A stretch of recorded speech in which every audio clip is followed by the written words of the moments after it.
오늘 하나님의 말씀은 요한복음 2장 1절부터 11절의 말씀입니다. 요한복음 2장 1절부터 11절의 말씀을 봉독합니다. 사흘 되던 날에 갈릴리 가나에 혼인이 있어 예수의 어머니도 거기 계시고 예수와 그 제자들도 혼인의 청함을 받았더니 포도주가 모자란지라 예수의 어머니가 예수에게 이르되 저희에게 포도주가 없다 하니 예수께서 가라사대 여자여 나와 무슨 상관이 있나이까 내 때가 아직 이르지 못하였나이다. 그 어머니가 하인들에게 이르되 너희에게 무슨 말씀을 하시든지 그대로 하라 하니라. 거기 유대인의 결례를 따라 두세 통들은 돌 항아리 6이 놓였는지라. 예수께서 저희에게 이르시되 항아리에 물을 채우라 하신즉 아구까지 채우니 이제는 떠서 연회장에게 갖다 주라 하시매 갖다 주었더니 연회장은 물로 된 포도주를 맛보고 어디서 났는지 알지 못하되 물 떠온 하인들은 알더라. 연회장이 신랑을 불러 말하되 사람마다 먼저 좋은 포도주를 내고 취한 후에 낮은 것을 내거늘 그대는 지금까지 좋은 포도주를 두었도다 하니라. 예수께서 이 처음 표적을 갈릴리 가나에서 행하여 그 영광을 나타내심에 제자들이 그를 믿으리라. 아멘. 예, 오늘은 갈릴리 가나의 혼인잔치라는 주제로 말씀드립니다.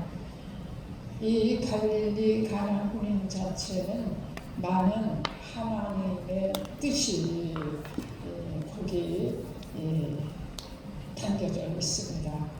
오늘 이 말씀을 우리가 상고하면서 하나님의 뜻을 더욱 깊이 새길 수 있기를 바랍니다. 자, 갈릴리 가나에 모친 마리아의 친척되는 집에 혼인잔치가 있었습니다. 어머니 마리아는 잔치집에서 일을 보고 있었고 이 잔치에 예수님과 제자들도 초청을 받아서 참석했습니다. 본문에서 사흘 되던 날이라고 한 이 3일은 예수님께서 세례 요한으로부터 요단강에서 세례 의식을 행한 날로부터 제3일이라는 뜻입니다. 왜냐하면 요한복음 1장 43절에 보면은 세례 의식을 행하셨던 다음 날 빌립과 나다나엘을 제자로 부르신 것을 기록하면서 이튿날로 기록하고 그 다음 날이 제3일째로서 바로 가나 잔치에 초대된 날로 기록하고 있습니다. 이 날은 또한 예수님의 공적인 사역을 시작한 지 3일째가 되는 날입니다. 자, 혼인잔치 제도는 어느 나라, 어느 민족에게나 다 존재하는 행사이죠. 그러나 이 본문의 가나 혼인잔치는 예수님의 때가 되지 않았음에도 물로 포도주를 만드신 표적을 행하셨다는 이 중요한 사실 때문에 언급되고 있는 겁니다. 이 최초의 표적을 행한 시기는 예수님께서 아직 광야에서 마귀에게 시험을 당하기 위해서 기도를 마치기 전의 사건이었습니다. 위에서 잔치를 행한 집이 마리아의 가까운 친척되는 사람이라고 한 것은 어머니 마리아가 잔치집에 포도주가 없음을 알고 걱정했다는 것, 또 그 집 하인에게 예수께서 무슨 말씀을 하든지 그 지시대로 하라 명했다는 사실 이것은 바로 마리아가 그 잔치집에서 돕는 정도가 아니고 함께 주관했다라는 것을 의미하고 있습니다. 예수님께서 사역 초기에 초대받아서 잔치에 참여했던 이것과 또 공생애에서 최초 행하셨던 표적의 의미가 무엇이었나, 오늘 우리가 돌아보면서 은혜 받는 시간 되기를 축복합니다. 첫째, 가나 혼인잔치가 예표하는 것입니다.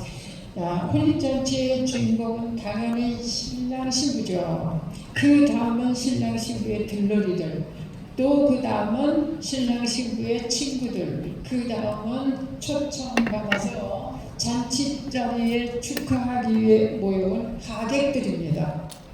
그러나 신랑 신부를 제하고 중요한 인물들은 잔치 자리의 모습을 나타내지는 않지만 잔치를 위해서 안에서 모든 준비를 하는 숨은 일꾼들이라 하겠습니다. 이 세상에서 혼인잔치는 사람의 일생에서 가장 기쁜 날로 표현되는 날이죠. 그리고 영적인 의미의 혼인잔치는 언제입니까? 신랑 되신 예수님과 연합하는 때, 이때가 저 영적 의미의 혼인잔치입니다. 이렇게 예수님과 연합하는 기간이 혼인잔치다라고 모두 알고 있습니다.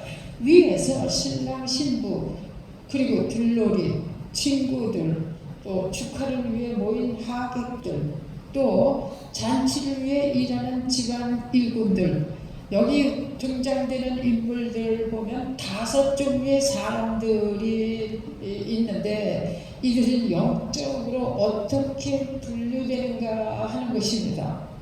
일반적으로 기독교인이 이해하고 있는 예수님과의 혼인잔치, 이것은 7년 대환란 때 하늘로 들려 올라가서 거기서 그리스도와 더불어 즐거움의 잔치를 치르는 것으로 이해합니다. 그러나 성경은 어느 곳에서도 7년 동안 하늘로 들려 올라가 하늘에서 잔치를 배설한다는 말씀은 없습니다. 이 예언은 없다, 이런 말씀입니다.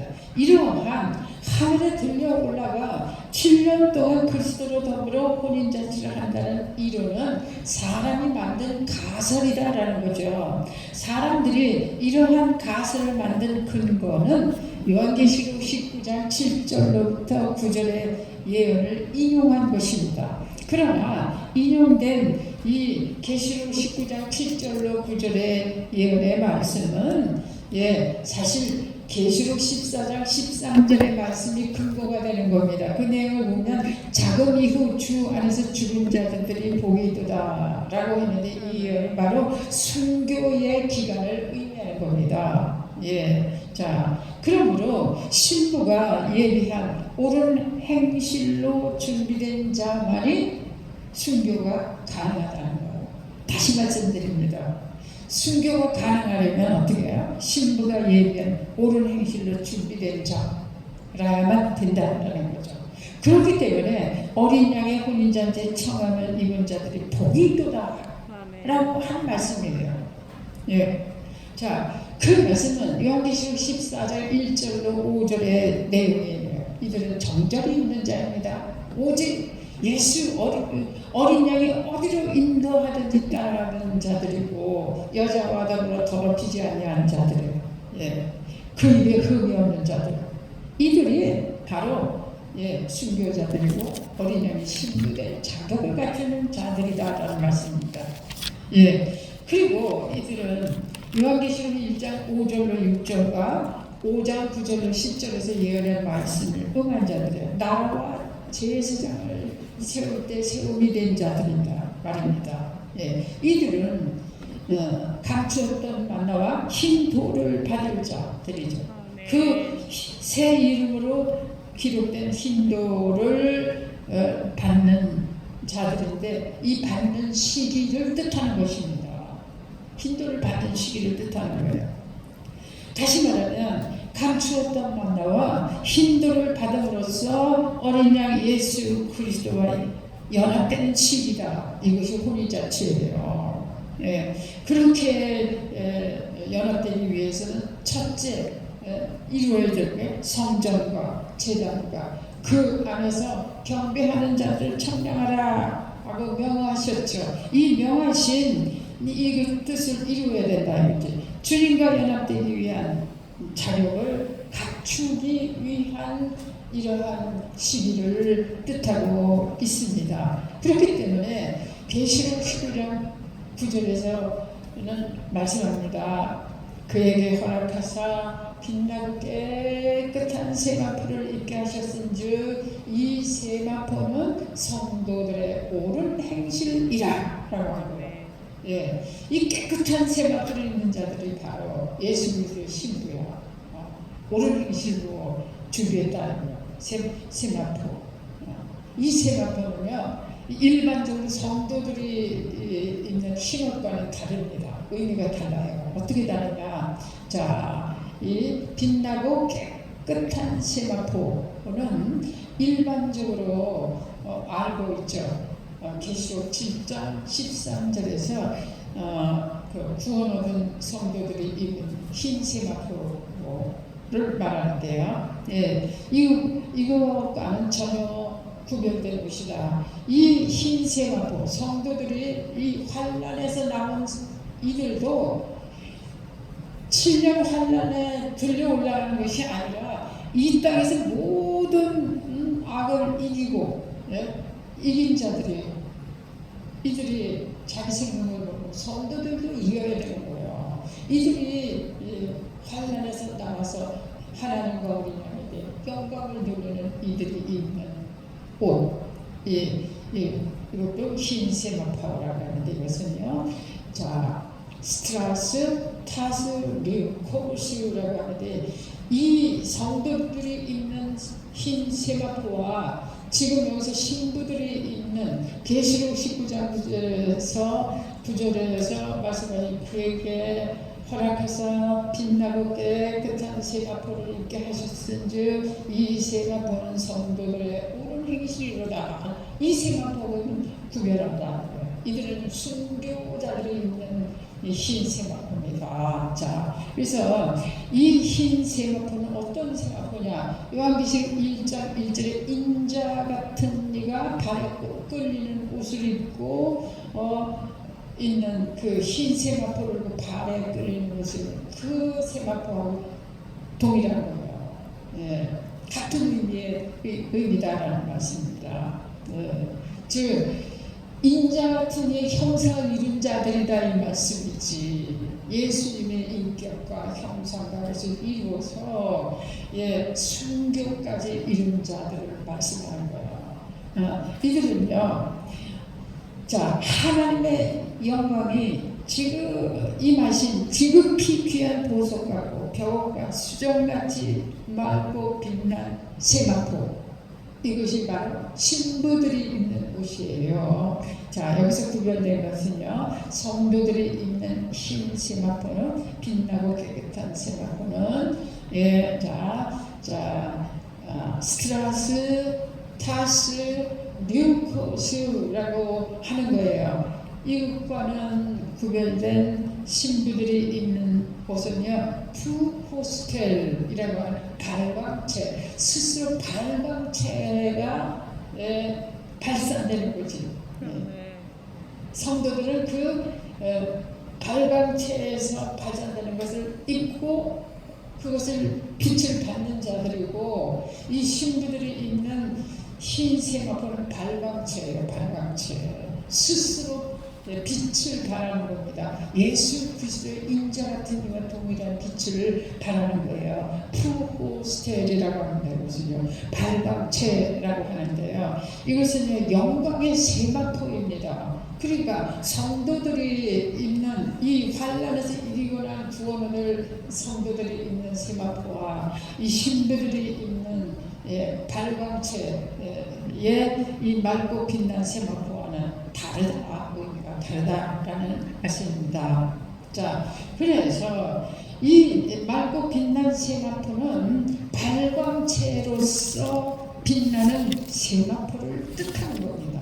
이 성도들의 옳은 행실로 성전과 제단과 그 안에서 경배하는 자들을 청량함을 이기고 순교한 자들이 스스로 발광체를 바라고 성도들은 그 발광체 비치는 그 발광체 반사되는 빛을 받는 자들이고 이렇게 되는 겁니다. 자, 그러면 이 빛을 받아서 반사되는 빛을 뜻하는 거예요.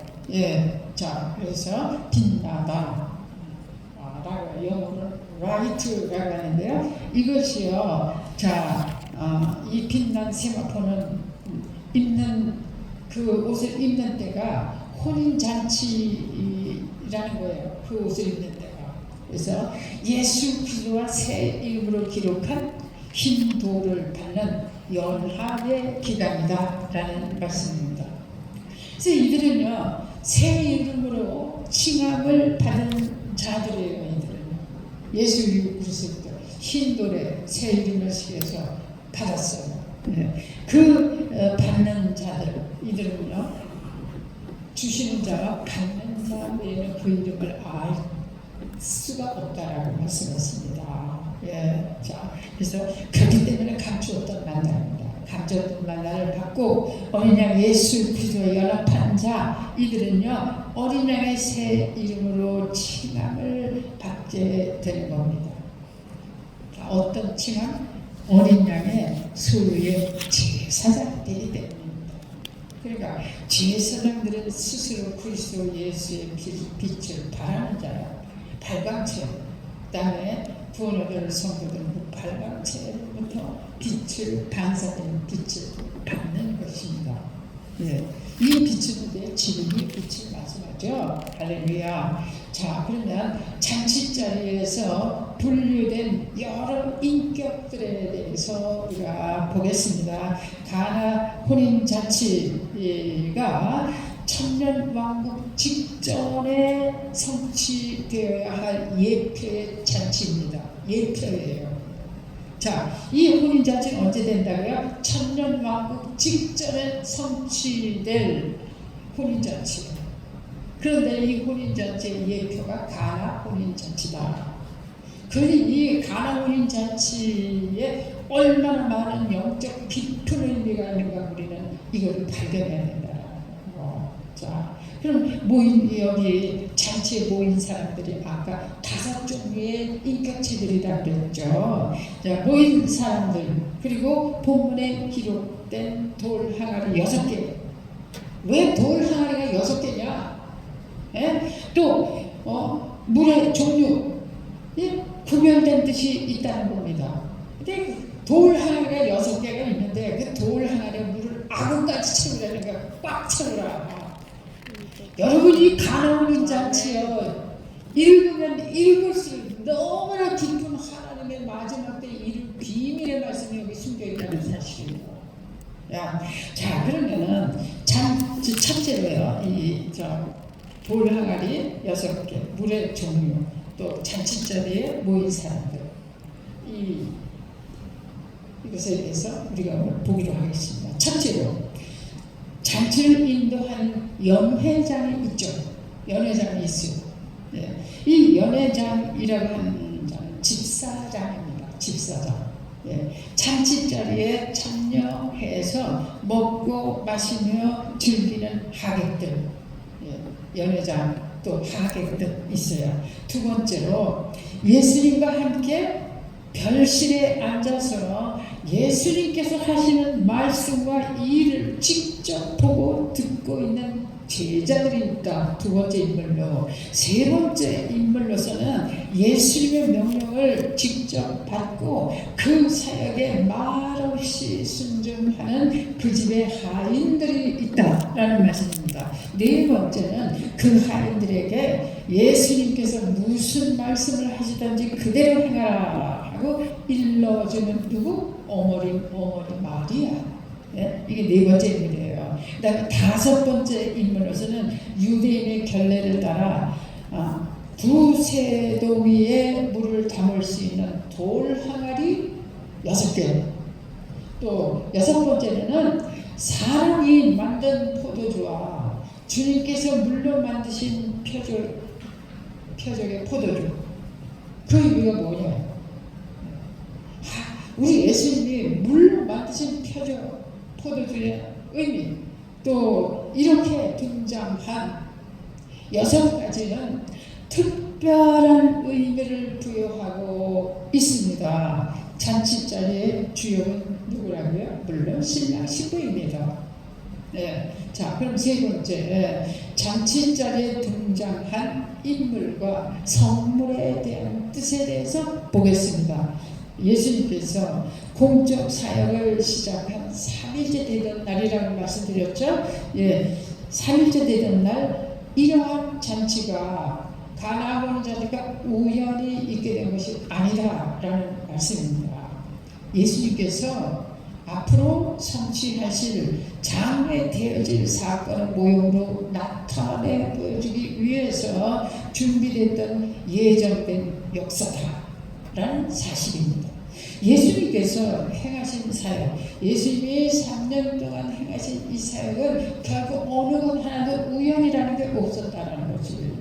예. 자, 모든 것이 예정된 사역을 의미한 그런 깊으신 뜻이 있었다는 거예요. 사건마다 계시하신 깊으신 뜻이 있었다는 거예요. 이것을 깨달을 때 우리가 성경은 눈이 열린다, 영안이 열린다라는 말씀입니다. 첫째로 연회장과 잔치자리에 초청된 하객들은 천국 백성들입니다. 다시 말씀드립니다.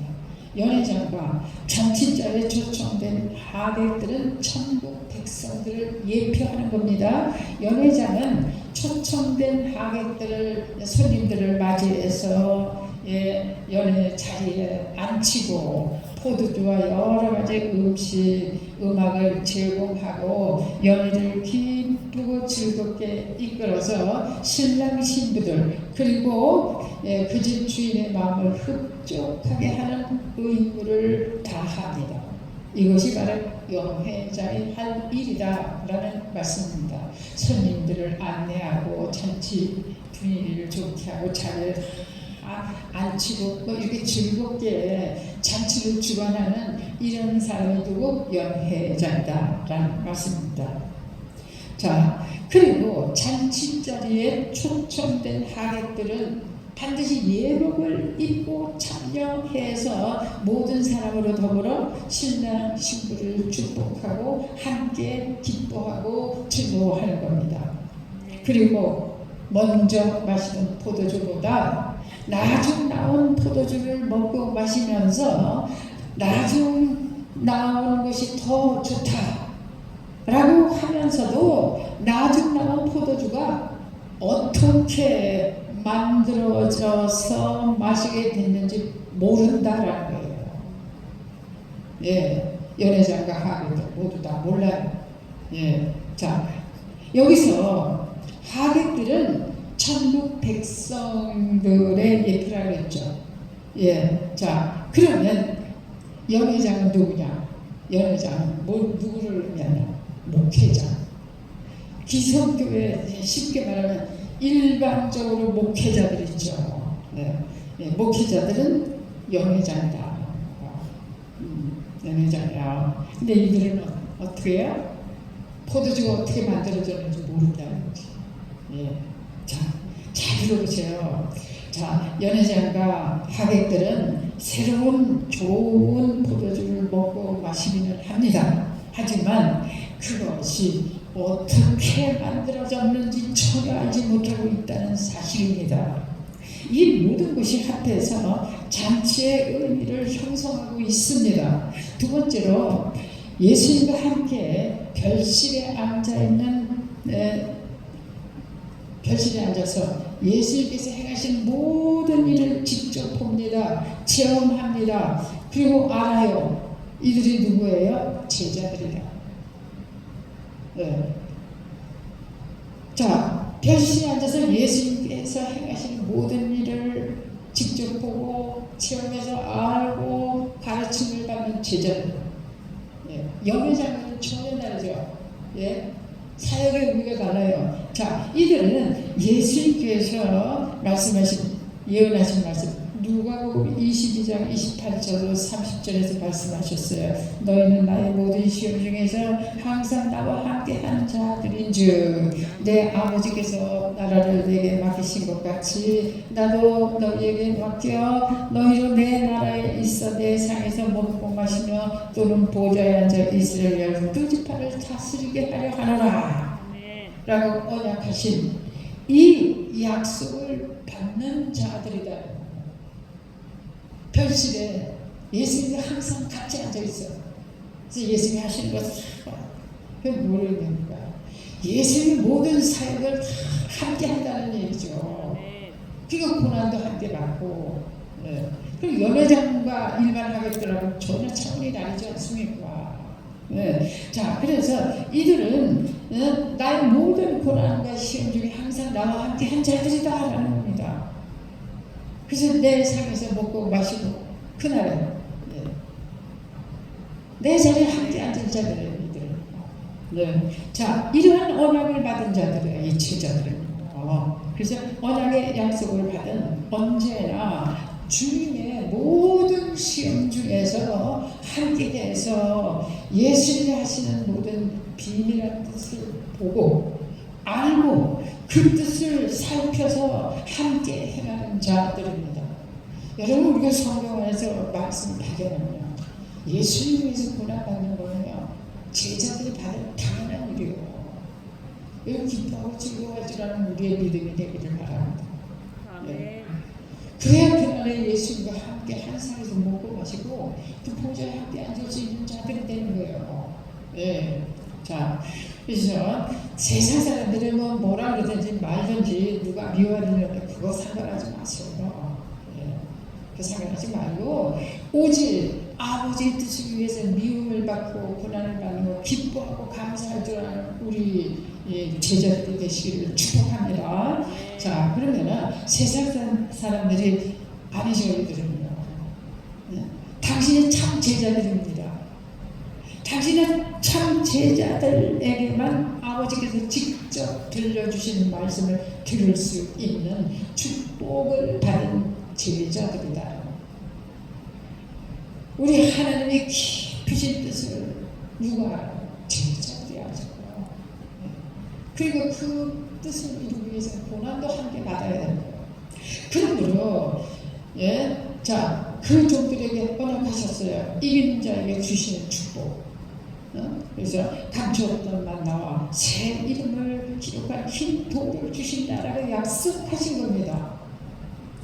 그래서 이기는 자의 증거로 사람의 증거보다도 더 확실한 증거가 어떤 증거? 성령과 물과 피의 증거다라는 말이에요. 이것을 제자들에게 주신다라는 말씀입니다. 네. 자, 셋째로는 예수님의 어머니 되신 마리아, 그 집 하인들에게 예수님께서 무슨 일을 하시든지 순종하라 이렇게 명령하시죠. 뭐 이해가 되든지 안 되든지 예수님이 명령하신 대로 그대로 순종하라고 어머니 마리아가 그 집 하인들에게 명했습니다. 그럼 이 명령을 하는 이 의미는 뭘까요? 즉 성령이 교회들에게 하시는 말씀을 귀 있는 자는 들을지어다 라고 한 정말 교회의 상징입니다. 이 어머니 마리아는요 해를 입은 한 여자 교회의 상징이다라는 말씀이에요. 자, 성령이 교회들에게 하시는 말씀을 들을 때 어떻게 해야 돼요? 순종해야 되지 않습니까? 그것의 예표다. 순종하라는 예표들이에요. 때로는 우리가 살아갈 때 이해도 안 되고 말이죠. 자, 정말 어려운 일이 있죠. 그러나 무슨 일이 나타나든지 우리는 아버지의 뜻 안에서 말씀으로 순종해야 되는 거예요. 자, 네 번째는 그 집 하인의 순종입니다. 그 집 하인. 그 하인은 마리아가 명한 대로 예수님께서 무슨 말씀을 하시든지 그 말씀을 순종하는 겁니다. 이 하인은 불러서 택하여 세운 제자도 아니야. 불러서 택해서 세운 제자도 아니다. 그럼 뭐예요? 본래부터 아버지 집에 있던 종들이다. 그 종들이 그 종들. 본래부터. 이 본래부터는 언제? 창세전부터 예정된 그 집에 아들들이다. 그 뒷종은 예수님 말씀을 따라 죽든지 살든지 순종하는 자예요. 가수 이럴 때 순종하는 거죠. 이론이 안 맞고 논리를 따져서 순종하니까 여러분 생각해보세요. 자기 논리에 이론이 안 맞으면 자기 승질대로 하는 거예요. 이론한테 절대로 순종 못하는 거예요. 우리 분명히 알아야 돼요. 혈과 육으로는 하나님 나라를 유혹으로 얻지 못합니다. 아무리 이해가 안 되고 억울한 일이 있더라도 속으로 삼키고 기도하면서 용서할 줄 아는 그런 믿음이 되어야 된다. 우리 예수님이요 얼마나 모진 고난하고 자기 백성들에게 모진 핍박과 어려움을 당하고 말 한마디 안 하시고 로마 병정들에게 그 모든 고난을 채찍을 가지면서 한마디 변명도 안 하셨어요. 우리 예수님 배워야 되지 않아요? 아멘. 우리 순교자들은 예수님 그대로 해야 돼요. 정말 이거 절실합니다. 이 성도들의 옳은 행실이 뭐예요? 그걸 이루어야 성도들의 옳은 행실이지. 안 그렇습니까? 네. 그러니까 어머니 마리아가 예수가 무슨 말을 하든지 너희는 그대로 순종하라. 성령의 교회들 하신 말씀입니다. 해를 원하는 거죠. 마리아의 인물에 등장하는 이러한 의미가 있다. 이런 말씀입니다. 이 하인은 불러서 택해서 세운 제자도 아니야. 본래부터 그 집, 즉 하나님 집에 있었던 종이라는 거예요. 처음부터 있었던 종이라는 거예요. 그 집 종은 예수님의 말씀을 따라 죽든지 살든지 순종하는 자다. 말씀입니다. 또한 그 집의 종은 실제적으로 자신이 주님의 말씀을 순종해서 행한 결과 어떤 역사가 일어났습니까? 아무도 모르는데 직접 자기 손으로 체험했어요. 어떤 체험이야? 표적의 그 역사를 체험했답니다. 네. 그 증인이 되는 거예요. 그래서 하나님 말씀 예수 그리스도 중. 자, 물을 떠다가 주라 했는데 가는 도중에 포도주로 바뀌었어요. 이걸 누가 알았어요? 하인만 알았다고. 이것이 바로 성령과 물과 피의 의미입니다. 네. 아무도 몰라요. 자, 그래서 모든 말씀 이해가 되든지 안 되든지 아니 물을 떠다가 포도주처럼 갖다 주는 거 이해가 됩니까? 그냥 그대로 순종했다. 그대로 순종했다. 그 순종으로 행하는 결과 직접 자기 손으로 체험했어요. 표적에 대한 모든 것을 알게 됐어. 모든 사건의 증인이 됐다라는 말씀입니다. 그래서 요한계시록 1장 2절에 그러죠. 예수님의 말씀에 직접 참여한 바 된 종이 되었다. 이 종은 어떤 체험? 그 표적으로 된 포도주를 직접 갖다 공급하는 그러한 축복을 받은 자다. 성령과 물과 피, 그 축복을 직접 공급하는 자가 됐어요. 그 집중은 또한 갈래를 따라 본래부터 6 돌 항아리가 있었어요. 거기에다가 물을 갖다 붓습니다. 아구까지 꽉 채우게.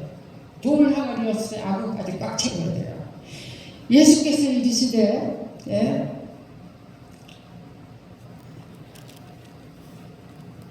항아리에 물을 아구까지 채우라 라고 명령하셨어요. 근데 거기까지 갖다 부었습니다. 돌 항아리 6개. 그럼 여러분 왜 돌 항아리가 하필이면 6개입니까? 왜 6개일까? 자, 이제 가서 물을 붓는데 그 다음에 또 명령하세요. 이제 떠서 연회장에게 갖다 주라.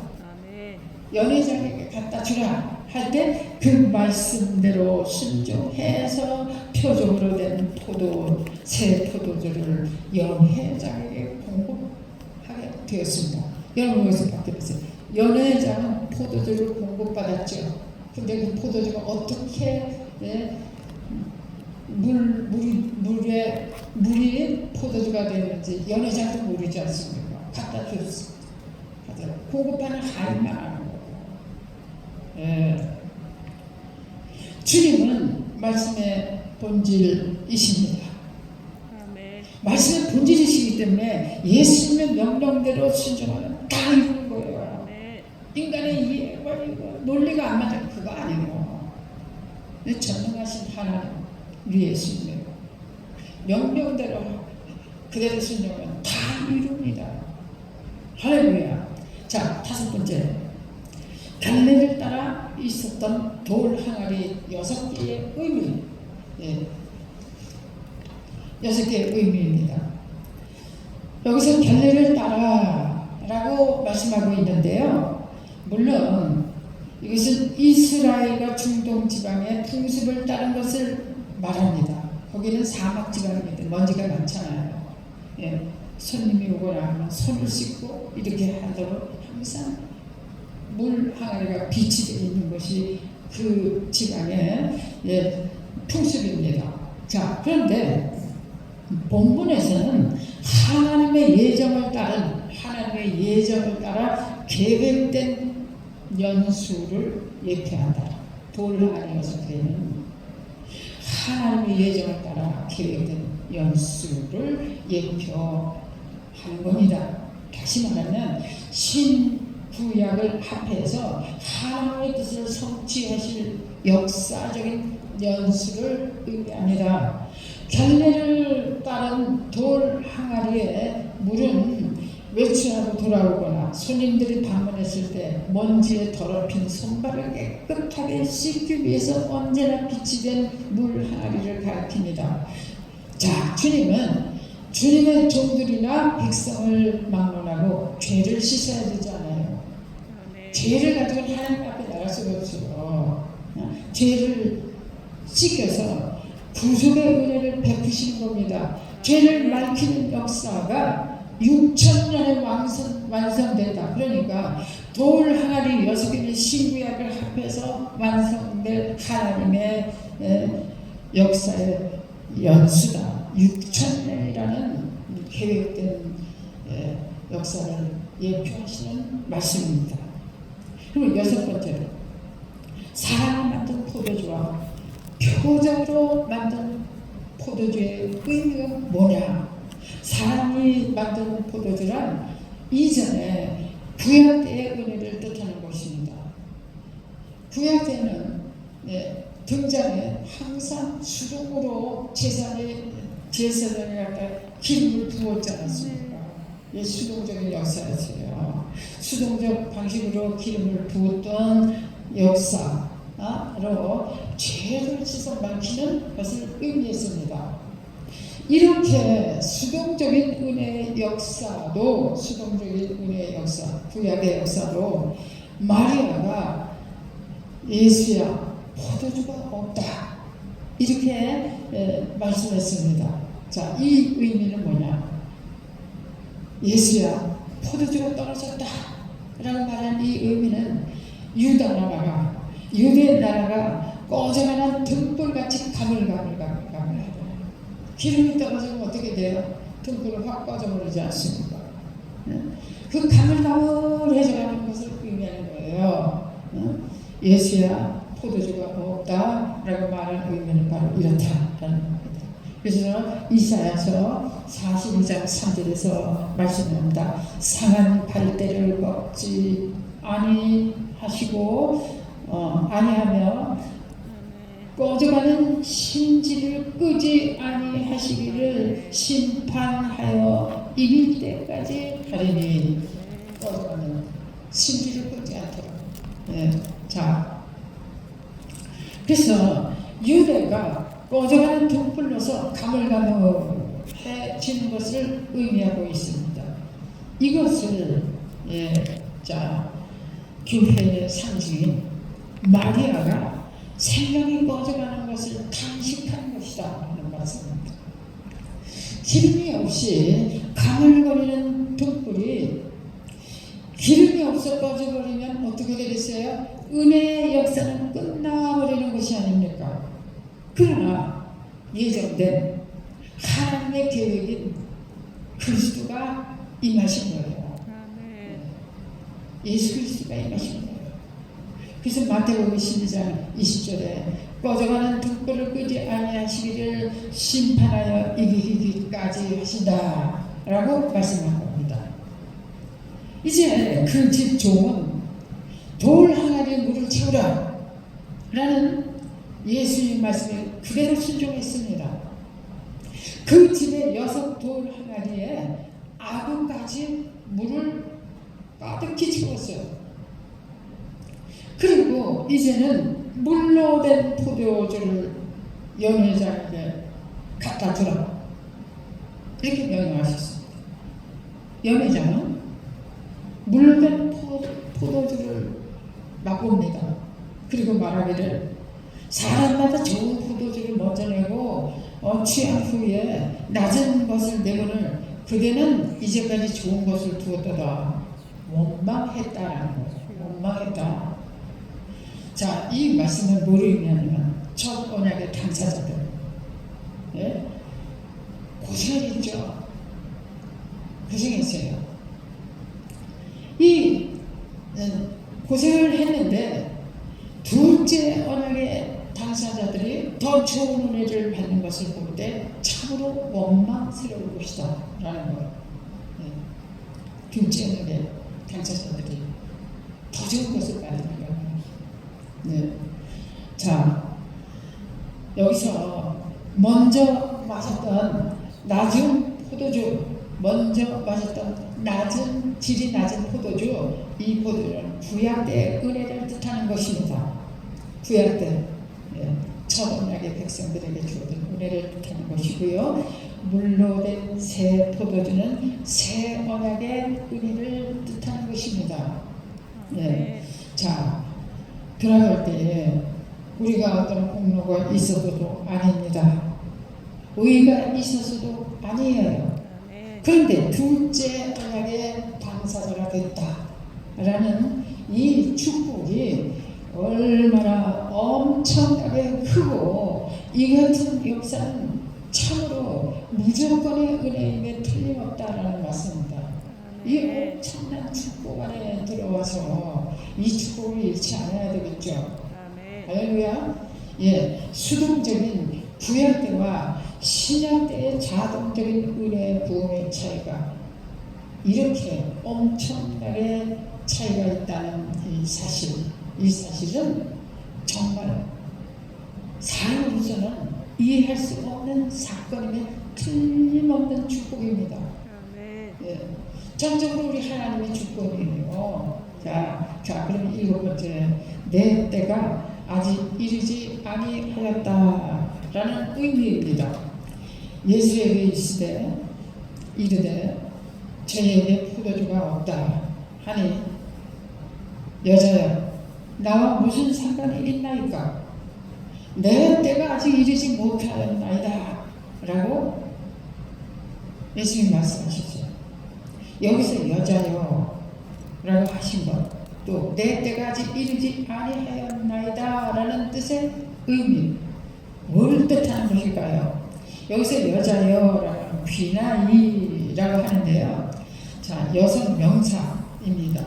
자, 여성 명사인데 귀나이, 여자요 이렇게 번역했어요. 이것은 여자요라고 해서 하칭이 아닙니다. 이것은요. 존경으로서 존중하는 의미에서 여자요라고 하시다는 거예요. 결코 비하하거나 경멸하는 뜻의 의미가 아니었다라는 겁니다. 그래서 요한복음 19장 26절 또 20장 13절에 주석에서는 이렇게 해석합니다. 메시아의 공적 사역에는 하나님의 뜻만이 주장된다라는 뜻으로 모친된 혈통의 권세가 간섭할 수 없다라는 의미다. 이렇게 설명합니다. 맞는 표현이다라고 할 수 있어요. 그러나 여기서 본문에 여자여라고 한 이것은요, 자, 교회를 향한 말씀이기 때문에, 교회를 위한 말씀이기 때문에 아직 내 때가 이르지 아니하였나이다 라고 한 것입니다. 개인적인 어머니를 위한 것이 아니고, 뿐만이 아니고, 교회를 의미하는 이것으로 아직 내 때가 이르지 아니하였나이다. 주님의 때는 언제 있는가? 그러면 여기서 주님의 때는 무슨 뜻으로 하신 말씀일까? 내 때가 아직 이르지 못하였나이다 라고 하셨는데요, 메시아적인 주장의 완전한 계시의 때가 아직 오지 않았습니다 라는 뜻입니다. 다시 말씀드립니다. 메시아적인 주장의 완전한 계시가 아직 오지 아니하였나이다 라는 뜻입니다. 그러면 메시아적 완성의 때는 어느 때를 가리키느냐? 어느 때를 가리키느냐? 자, 예수님께서 십자가를 바라보시면서 요한복음 12장 23절에서 말씀하셨어요.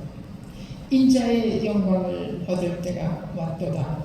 인자의 영광을 얻을 때가 왔도다. 그랬어요. 십자가를 바라보시면서. 그리고 또 제자들과 마지막 기도를 부르시던 요한복음 17장 1절에서 아버지여 때가 이르렀사오니 라고 기도하셨어요. 이때는 언제예요? 결국 예수님께서 교회를 향하여 나의 때라고 하신 이 말씀은 예수님께서 십자가를 지시고 흘리실 고난의 때를 말씀하시는 거예요. 고난 당하시면서 피의 권세를 뜻하셨던 것입니다. 피의 권세를 뜻하셨던 것. 그러니까 예수님이 십자가에서 완전히 이기시기 전까지 아직 때가 이르지 않았던 거죠. 그러므로 물로 포도주를 만드시는 표적의 의미는 결과적으로 예수께서 흘리신 보혈을 예표한 것이다. 아직 십자가를 지시기 전 처음 이 표적의 역사를 나타내신 포도주의 역사는 예수의 피의 의미를 나타내는 겁니다. 둘째, 내가 성취하기 위한 내 살을 먹고 내 피를 마시라. 내 살을 먹고 내 피를 마시는 자는 영생을 얻는다 라고 하셨어요. 그리고 마지막 날에 다시 살리신다 라고 했어요. 그러면 진짜에서는 누구든지 목마른 자는 내게로 와서 마셔라 말씀하셨어요. 자, 그래서 예수님께서 흘리실 피, 성령과 물과 피의 역사가 이루실 것을 말씀하시는 거예요. 자, 그러므로 먼저의 낮은 포도주는 구약때의 하나님의 은혜를 뜻합니다. 먼저 나온 낮은 포도주는 구약때의 하나님의 은혜를 뜻하고요. 또 물로 포도주를 만든 새 포도주는요, 이 표적은요, 둘째 언약으로 예수께서 흘리신 피의 역사를 뜻하는 것입니다. 물로 포도주는. 자, 그러나 이 신약은 피 흘리시는 것으로만 끝나는 것이 아닙니다. 신약의 완성은 이긴 자에게 감추었던 만나와 새 이름으로 기록된 힘도를 취하는 이 이긴 자가 세움이 될 때 완성된다라는 거예요. 그러니까 예수님이 흘리신 그 피로 이긴 자, 감추었던 만나와 새 이름을 기록한 힘도를 받을 그 이긴 자가 세움이 되는 것이 완성이 되는 것입니다. 이들이 다 세워줘야 돼. 예. 다시 말하면 제자들은 예수님과 함께 있으면서 보고 듣고 알았습니다. 하지만 종말의 종은 예수님의 제자들과 종말의 종을 지금 우리가 보고 있습니다. 제자들은요, 그 당시 제자들은 예수님과 함께 있으면서 보고 듣고 알았어요. 그런데 종말의 종은 그 집에 본래부터 있었던 종이었다라는 거예요. 예. 그러므로 물론 포도주를 만든 그 은혜를 공급한 자로 세움을 입을 때로부터 성취된다는 것을 예표하고 있습니다. 네. 그들이 바로 그 집 하인들이에요. 네. 이 하인들만 알았어요. 물론 포도주를 만든 그 역사. 네. 자, 그리고 우리가 참고로 생각할 것이 있습니다. 여기서 3일, 제 3일째 되는 날이라고 했잖아요. 여기서 3일은요, 많은 뜻이 있습니다. 예. 여러 의미를 함축하고 있습니다. 성경에서 말하는 3일이라고 하는 이 뜻은요, 창세기 1장 9절부터 11절에 보면은 천하의 물이 한 곳으로 모이고 묻이 드러난 날, 천하의 물이 한 곳으로 모이고 묻이 드러난 날입니다. 여기서 3일째 창조로부터 3일째라고 표현되고 있어요. 자, 이 의미는 묻과 물이 나누어지는 거예요. 나누어지는 거예요. 자, 하나님의 자녀와 사탄의 자식들이 완전히 드러나게 된다라는 거예요. 지금 막 섞여 있잖아요. 그런데 물과 묻이 드러나는 거, 하나님의 자녀와 사탄의 자식 완전히 나누어지는 거예요. 그래서 묻이 드러나는 거예요. 묻은 어떤 거예요? 물이 없어요. 묻은 메마른 땅이에요. 이것이 묻힙니다. 자, 그래서 완전히 나누어지는 거예요. 하나님의 아들들과 사탄의 씨가 나누어지는 그것이 천하의 물이 한 곳으로 모이고 묻이 드러나는 날이다. 그래서 3일째 되는 날이라고 했어요. 그러면 또 풀과 씨 맺는 채소와 각기 종류대로 씨 가진 열매 맺는 과목을 낸 날, 이 날이 3일째 되는 날입니다. 풀은 뭘 의미합니까? 씨 맺는 채소는 뭘 의미합니까? 각기 종류대로 씨 가진 열매 맺는 과목을 내는 날이다 라고 해요. 자, 풀은요, 풀은 구원받을 백성을 풀로 상징하고 있습니다. 씨 맺는 채소. 자, 우리 요한계시록 9장 4절의 말씀과 연관해서 우리가 돌아보겠습니다. 9장 4절에 보면 저희를 이르시되 땅에 풀이나 푸른 것이나 각종 수목은 해하지 말고 오직 이마에 입맞지 아니한 사람들만 해하라 하시더라 라고 해요. 자, 그러면 풀과 씨 맺는 채소와 각기 종류대로 열매 맺는 과목. 이 여기서요, 씨 가진 열매 맺는 과목을 뭘 의미합니까? 각종 수목을 창세기에서 각종 수목. 의의 나무죠. 각종 수목 의의 나무입니다. 하나님의 제사장들이요, 이들의 각종 수목입니다. 자, 그래서 오직 이마에 입맞지 아니한 사람들만 해하라 하시더라. 분명히 나누어집니다. 여러분, 정말 이제 때가 가까울수록 우리는 어떻게 해야 돼요? 의의 옷을 입어야 되고, 옳은 행실에 의의 옷을 입어야 됩니다. 그러지 않으면 자칫적으로 나갈 수가 없어요. 예로 그렇지 않은 사람은 내 쪽에 나가지 않았습니까? 예. 자, 그래서 여기서 보면은 왕들, 그 권속들, 백성들 이렇게 나눠지게 되는 겁니다. 그러므로 3일이란 생명과 축복의 날이다라는 3일째 되는 날, 생명과 축복의 날이다라는 뜻을 가지고 있습니다. 뿐만 아니라 여기서 3일이란 예수님께서 안식 후 첫날이라고 한 부활의 영광이 있은 날이지요. 그죠? 자, 내가 제3일에 다시 살리라 하셨던 약속의 날이고 또한 말씀을 성취한 날이었습니다. 예. 자, 오늘 여러분 우리가 너무나 정말 귀한 말씀을 들었어요, 여러분들. 오늘 말씀을 들은 여러분들은 주님께서 초청한 잔치자리에 어느 자리에 서고 싶습니까? 돌아봅시다. 어느 자리에 서고 싶어요? 어느 위치가 가장 복된 자리일까요? 그리고 자기가 설 수 있는 위치가 어디라고 생각합니까? 네? 앞선 위치에 서고 싶습니까? 앞선 위치에 서고 싶습니까? 그러면 자기가 하는 일이 주님께서 명하신 어느 부분, 어느 만큼 지키고 행하고 있다라고 생각하십니까? 돌아보지 않을 수가 없어요.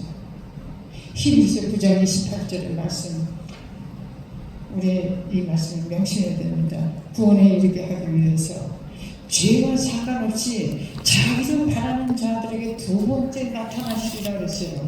죄와 상관없이 깨끗하게 된 인격을 예비한 자가 주님을 바랄 때 그들에게 나타나신다는 말씀이에요. 두 번째 나타나실 때는 죄와 상관없이 주님을 바라는 자들에게 나타나실 것을 약속하고 있습니다. 우리는 내가 스스로 얼마나 정결한가 살피는 자가 됩시다. 무엇이든지 어떤 일이든 남의 탓으로 돌리지 말고 내 자신이 주님께 완전하도록 해서 이웃도 함께 영광을 얻도록 하는 자가 복된 것입니다. 형제의 실수가 보일 때는 돌아서 엎드려서 중보기도 해줘야지. 네? 할렐루야. 자, 그리고 다른 사람이 나를 본받도록 내가 먼저 솔선수범해서 주님의 도를 모든 사람에게 밝히는 자가 되어야 한다 라는 말씀입니다. 등불은 기름을 공급받아야만 불을 밝힐 수가 있습니다. 촛대가 말이죠. 계속 기름이 자동으로 공급되는 이 촛대가 땅을 거꾸로 밖에서 어떻게 기름이 들어가겠습니까? 땅에 박혀 있다는 건 뭐예요? 세속적인 이러한 사상 가지고 기름이 들어갈 수가 없다는 이런 말씀입니다. 구약에는 제사장들이 매일 아침과 저녁으로 기름을 수동으로 갖다 붓고 불이 꺼졌나 꺼지지나는 항상 간공했다고 했어요. 불이 꺼지면 제사장들은 죽었어요. 그건 뭐로 얘기하니까 이 보좌 앞에 등불을 반드시 켜줘야 된다는 것을 출애굽 때서부터 구약 때서부터 계시하고 있다는 거죠. 예.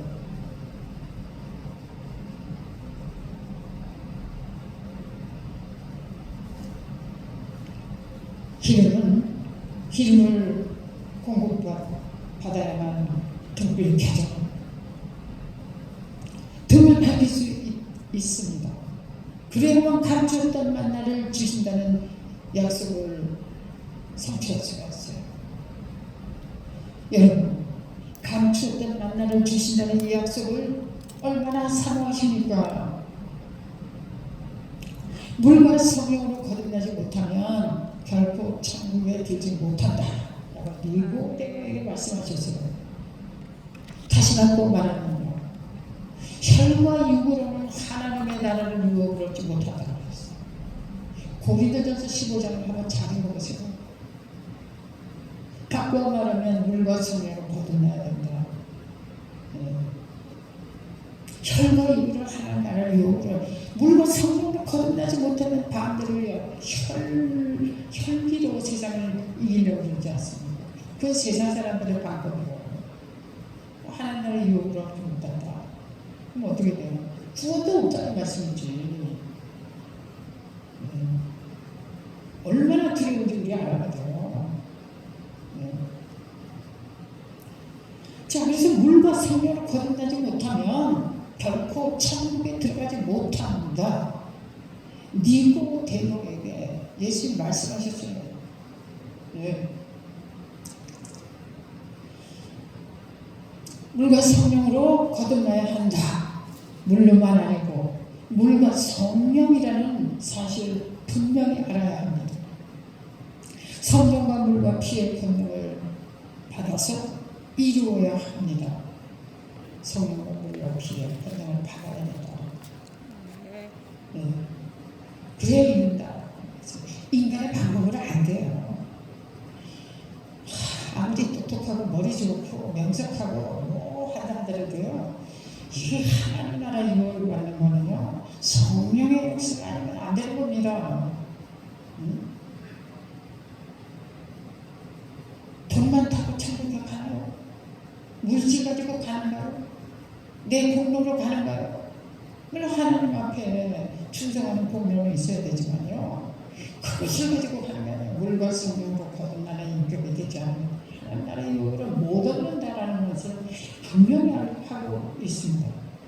여러분, 우리 2020년도는요, 물과 성령으로 거듭나는 이러한 해가 되기를 간절히 축복합니다. 혈복이고 완전히 십자가도 못 박읍시다. 아멘? 아멘. 예, 혈복이고 십자가도 못 박아야 돼요. 그냥 누구 위해서? 나 자신 위해서요. 여러분이 이 자리에 복된 자리에 오지 않았습니까? 아멘. 거룩한 나라와 제사장에 그 축복된 자리에 초청받았어요. 그럼 예복을 갖춰 입어야지 이제. 예복이 없이 쫓겨났다. 네. 우리 모두 정말 너무나 귀한 이 자리에 왔어요. 장세전에 예배한 이 말씀을 받고 편안하게 주십시오. 자, 할렐루야. 그래서 당연히 믿음과 행함의 일치를 이루어야 한다는 말씀입니다. 네. 그래야 성령과 물과 피의 권능을 받을 수가 있어요. 말씀과 행함의 일치를 이룬다. 네. 자, 항아리의 물이 호도비가 되는 역사. 돌 항아리 6에 물을 아구까지 채워라. 네. 찰랑찰랑 넘치도록 채워야 돼. 아멘. 네. 그 항아리 물이 호도비로 변한 표적을 본 자. 이 표적을 본 자는 누구입니까? 그 집에 하인이요. 그 집 하인. 하인은 원래부터 그 집에 있었던 자들이다 그러지 않습니까? 그리고 그 다음에 제자들이에요. 그러니까 여러분, 종말의 종들이 성령과 물과 피의 이것을 체험하고 받은 자는 종말의 종 아닙니까? 근데 제자들보다 반응이 잘 높아요. 안 그렇습니까? 항아리의 물이 포도주로 변하는 표적을 먼저 첫 번째로 그 집의 하인들이다. 그 다음에 제자들이다. 그 다음에 제자들. 그러나 여기서 우리가 주목해야 할 일이 있습니다. 연회자는 누구라고 했죠? 목회자들. 이 성령과 물과 피의 이 역사를 몰라. 몰라. 핸드릭슨이나 칼빈이나 뭐라는 줄 아세요? 성령과 물과 피. 피는 뭐고 물은 뭐냐? 이러는 거예요. 자, 이 신학자들 이거 모릅니다. 정말의 종들 그 집에 있던 하인들은 직접 받고 직접 보고 체험했어요. 이게 누구예요? 원래부터 아버지 집에 있었던 종들이었다. 원래부터는 언제나 장세종이다. 아버지가 있었던 자들. 이들이 가장 귀한 축복을 받은 자들이에요. 성령과 물과 피. 아무라는 있습니다. 자, 연회장. 일반 목사님들이 연회장. 성도들을 안내해가지고 잔칫자리에 앉히고 안내하고 진료해주고 구원하기 위해서 인도하지 않습니까? 그러나 성령과 피에 대해서 몰라요. 그런지. 이러라고요. 여러분들이 얼마나 귀한 자리에 이 얼마나 귀한 말씀을 받으면서 왜 세상 것과 자꾸 결혼시켜갖고 자기 믿음을 성장치 못하게 가려놨습니까? 이제 이 말씀에서 정진하고 두 번째 나타나신 예수님을 어떡하기 위해서 마지막 힘들을 받을 준비를 해야지. 그렇습니까? 아닙니까? 아멘. 그래서 이 연회장과 하객들 그냥 갖다 준 물론의 포도주를 마셨어. 마시면서도 그 포도주가 어디서 어떻게 만들어졌는지 모른다라는 걸 모르고 말해요. 그러니까 말하는 거예요. 처음에 좋은 것을 주고 나중에 낮은 것을 주는데 어째 나중에 나온 포도주가 더 좋냐. 모르니까 이것을 하는 거지. 물론 포도주가 어떻게 만들어졌는지 모르니까 이런 소리를 하는 거예요. 당연히 예수님이 만든 포도주가 좋은 포도주이지. 그 포도주는 예수님의 보혈을 상징한다 이런 의미입니다. 여러분 우리 아셔야 돼요. 자, 그러면 이걸 몰라. 하나님의 뜻을 아는 자와 모르는 자의 차이 어떻습니까, 여러분? 하나님의 뜻을 아는 자와 모르는 자의 차이. 이 차이는요, 그 나라에 가서 반열의 위치가 결정짓게 되는 차이가 된다라는 것이고, 아버지의 뜻은 아버지 뜻대로 행하지 않습니까? 근데 모르고 모르는 것이요. 네?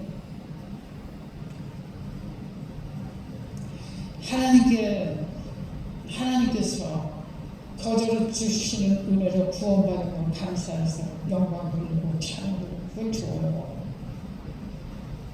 그럼 그 이상은 아니지 않습니까? 아버지 뜻을 모르는 거예요. 보호자의 역사, 보호자의 비밀, 창세전에 어떤 역사가 있었는지 그 비밀을 몰라. 그리고 장차 어떻게 이루어지는지 모른다는 거예요. 연회장이 아무리 똑똑하면 뭐라는 거야. 네? 안 그렇습니까? 이것을 깨달은 우리는 어떻게 살아야 되겠습니까? 하나님의 뜻을 아는 자와 모르는 자의 차이가 그 반열의 위치를 결정짓게 되는 것이다 라고 말씀하십니다. 왜냐하면 하나님의 뜻을 아는 자는 그 뜻을 이루기 위해서 당연히 그 뜻대로 행하지 않겠습니까? 근데 모르는데 뭘 해요?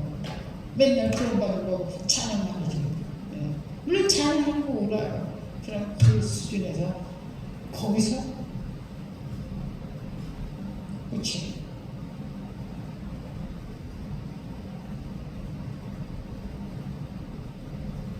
여러분, 우리는 하나님을 위해서 우리 예수 그리스도를 위해서 죽도록 충성해야 할 순교자들입니다.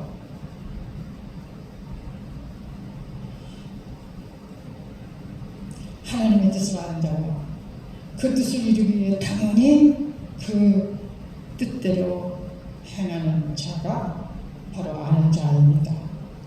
주님의 뜻을 모르고 믿는 사람은 구속의 은혜를 기뻐하며 감사하며 찬양만 드리게 될 것은 너무나 당연하지 않습니까? 네? 그러므로 크고자 하는 자는 겸손해야 된다. 또 주님의 뜻을 알기 위해서 더욱 힘써야 할 것입니다. 크고 비밀한 것을 알기를 우리 주님은 원하시는 거예요. 우리 모두 승리하기를 예수님의 이름으로 축복합니다. 아멘. 아멘. 할렐루야. 기도하겠습니다. 아버지여, 포도주가 어떻게 만들어졌는가를 그게 하인들은 알고 그대로 명하시는 대로 순종했습니다. 아버지,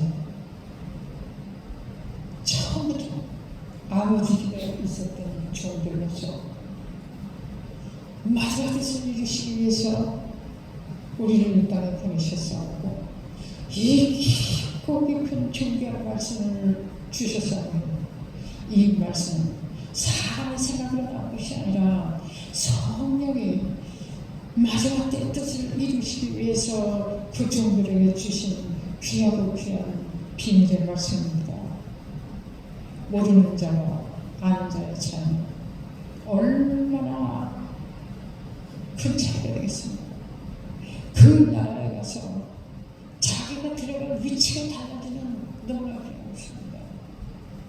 아버지가 우리가 아버지 주의 뜻대로 주님 명하시는 대로 순종하는 자들이 되게 하여 주옵소서. 아버지의 뜻을 이루기 위해서 명하시는 그대로 순종하고 아버지의 하기 그날에 기뻐하는 자들이 되기를 간절히 바라고 예수님으로 축복하며 기도합니다. 아멘. 예.